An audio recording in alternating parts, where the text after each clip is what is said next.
Right now, this is Ticker News Insight.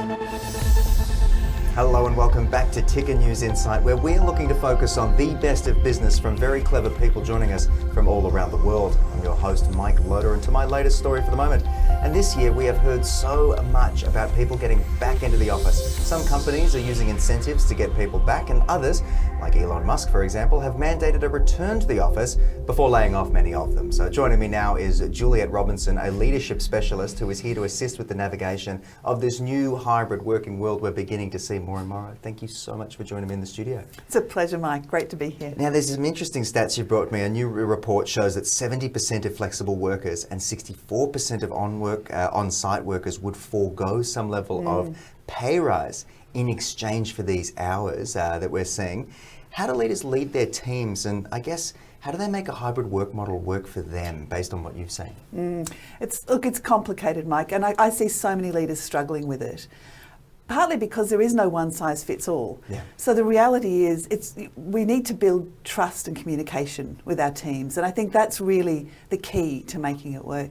The other complicating factor is that so many leaders are really good at what they do, but they don't necessarily have a lot of leadership skills, and so tapping into their soft skills is really confronting. Yeah, interesting. Okay, so you work with leaders all day, every day. I guess you guys are tapping into those soft skills and helping them bring them out. So what are some of the challenges that your clients are reporting when it comes to leading hybrid teams out there at the moment? One of the biggest challenges is keeping the team engaged and connected. Because what we know is that a team that is connected and cohesive is so much more effective than a group of individuals working together. So for leaders, just trying to keep that team connected in a hybrid model is challenging. One of the things we're seeing a lot of is this sense of us versus them. So people in the office versus people at home, and each one feeling they're carrying the load or they're not getting as much as they should be. And I think that's a real challenge for leaders to confront as well. That's an interesting one I haven't heard come up yet, is that us versus them mentality when it comes to challenges. Of course, that would be a thing when people are looking in, and it's easy to fall into that, I think, quite naturally. But in your experience, what are the top tips you can bring to the table in order to fight that us versus them mentality when it comes to these hybrid work environments that I think we're going to start seeing more and more of, or it's... Yes, look, Todd, I think hybrid is here to stay, without a doubt. Yeah. I think the really key thing to do is to dial up the communication. Okay. And when I say that, lots of people roll their eyes because they just want to get on with the job. You know, they don't want to be talking, and they see it as a bit of a talk fest. Yeah. But I think there's three areas where we need to be really dialing up communication. And the first is talking with our team about how do we do this? Okay. What makes sense for the team in terms of what we need to produce and how we might work hybridly. Because of this, everybody's got to find their own way with it. I think the second thing we need to do in terms of dialing up that communication is helping our teams connect informally. When we're all in the same place, we have a lot of small conversations. Yeah. And they keep us connected. And when we're working hybridly, where we're not all together, I think we as leaders need to find ways to keep our people connected in those small conversations, enabling them to do it.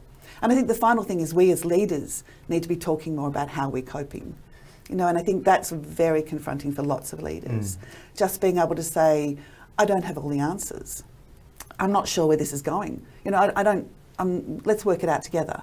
Can be really difficult for lots of leaders. But I think those three things can really help keep our team connected and keep them talking. Yeah, in these ever-changing sort of ways, and sort of humanising the experience, I think, which is very good points from you. So what do you think some of the key things leaders need to do to lessen the uncertainty that we're seeing? Just putting the focus back on the leader, I guess. Yeah, absolutely. And again, I think there's some key things leaders can do. And the first one is articulating a vision, and not in the way Elon Musk did.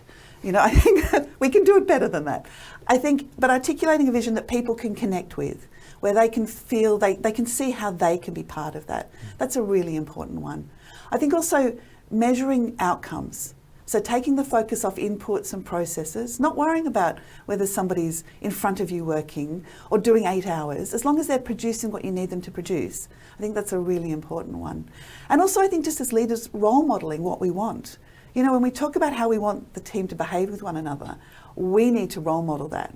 And if we can do those three things, then we can really help our teams come through this, I think, come through that uncertainty and deal with it. Very well said by you, Juliet. Thank you so much for joining me in the studio to highlight a little bit more about what's going on with leaders, with our workspaces, and of course the ever-changing world of Elon Musk. But thank you so much. It's an absolute pleasure, Mike. Thank you. Well, there you go. I hope you've learned something from my discussion with Juliet today. And of course, I want to thank you for tuning in. I've been your host, Mike Loader, and be sure to head to tickernews.co for breaking news from all around the world. I look forward to seeing you again. Be well.